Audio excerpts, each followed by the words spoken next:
Alright guys, HaVoC back with a video, and today to go ahead and discuss 6 things that were outruled but added anyways into Clash of Clans. Supercell tends to outrule features or new things that seem completely bizarre, and some others are just features that they don't want to add. But not surprisingly, some things have already been added that weren't supposed to. Now before we get into the video, don't forget to like and comment to be entered into my monthly giveaway. It's almost over, so yeah. So without further ado, let's go ahead and get right into it. Number 1. New hero. It may seem as though heroes were always a thing in Clash of Clans, but when it first released in 2012, there were no heroes. In fact, the game was so different. Town Hall 8 was the max Town Hall, the Tesla didn't exist, and much more. But we aren't here to talk about how Clash of Clans was in 2012. When Supercell added the Barbarian King and the Archer Queen in January 2013, the idea of another hero was quickly outruled. This is because there was no need for another, and having 3 heroes at the time, it was a bit of an overkill. But for almost 3 years, people created new ideas and speculated whether or not we would ever get a new hero. And the answer was simply no. Plus, everyone got tired of waiting, so the idea kinda died off. But in late 2015, Town Hall 11 was introduced,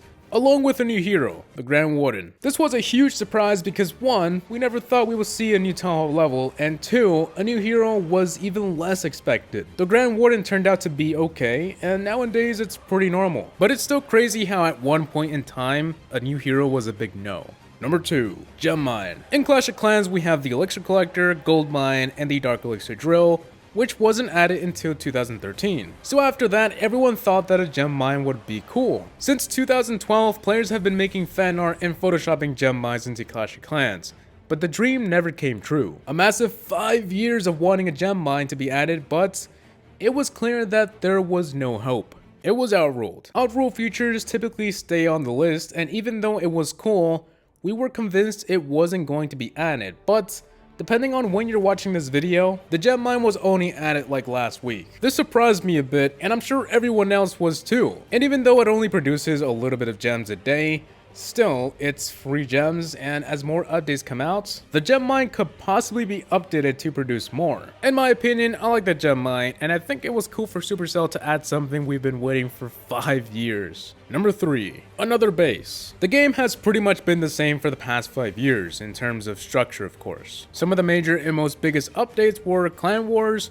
Heroes, and Town Hall 11. But nothing was similar to the Builders Hall update. This is literally Supercell's introduction to Clash of Clans 2. Instead of making Clash of Clans 2, then we're gonna add it into the game. Sure, the max Builder Hall is only 5 as of mid-2017, but this is only the start, and as months go by, I'm sure they'll add more stuff, more defenses, and more features. But the whole point of this all was that Supercell outruled the whole second base idea. There was no plans on having a new base or a huge addition like this. But I think it's obvious why they changed their minds. Clash of Clans is a game that was made to be playable for decades, and eventually they need some kind of part 2 section to it. A lot of players were asking for single player maps while others wanted a new Town Hall, and instead of that, we got the Builder's Village, which I think it's pretty cool. I'm enjoying it, and I'm sure many people that left Clash of Clans has already returned. Number 4. Reduced hero heal time. This isn't as big as all the others, but there's a few things as to why this happened.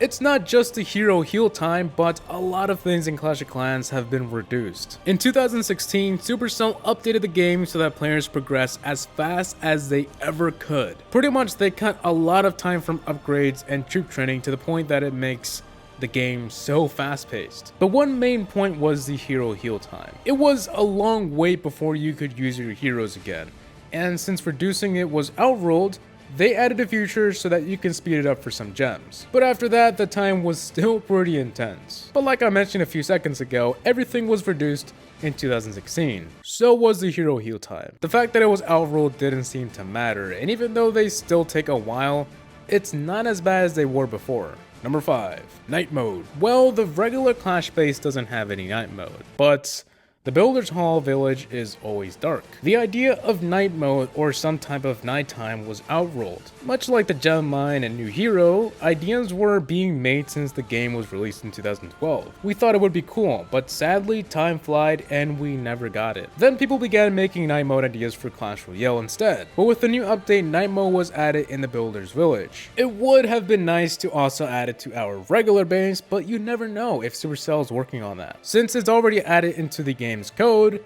all they gotta do is pretty much copy and paste it to the regular base. Well, of course, it's a bit more difficult than that, but the concept is already in the game. But yeah, it's Supercell's first step into night mode, and possibly in the future, it will be a game-wide feature. You know, something that we can toggle on and off. And finally, on to number 6, we have research upgrades to add ability or change the troop. Basically, I'm talking about the Star Laboratory. Supercell outruled the idea a very long time ago. They said that we would never have a building that can change or add abilities to a troop. I mean, sure, the Builder's Village is a bit different. It's a whole new base, and they can have whatever they want. But it was still technically added to the game. In the Star Laboratory, as you upgrade troops, abilities like the Cloak and Rage are added, and even the number of how many you can hold is increased. Like I said, this was obviously how this game mode was made to work. And if we had a regular laboratory, it would be pretty lame. I'm pretty happy of how the Builder's Village works, and hopefully Supercell continues to add new stuff, because yeah, I've been having a blast. So with that being said, that's pretty much it for my list of 6 things that were outruled but added anyways into Clash of Clans. If you guys want to see some more videos like this based on Clash of Clans, just let me know down below, and give this video a thumbs up. So I really do hope you guys enjoyed today's video. Please rate, comment, and subscribe for more videos. Then what you guys think below in the comments section. See you all in the next one. Peace!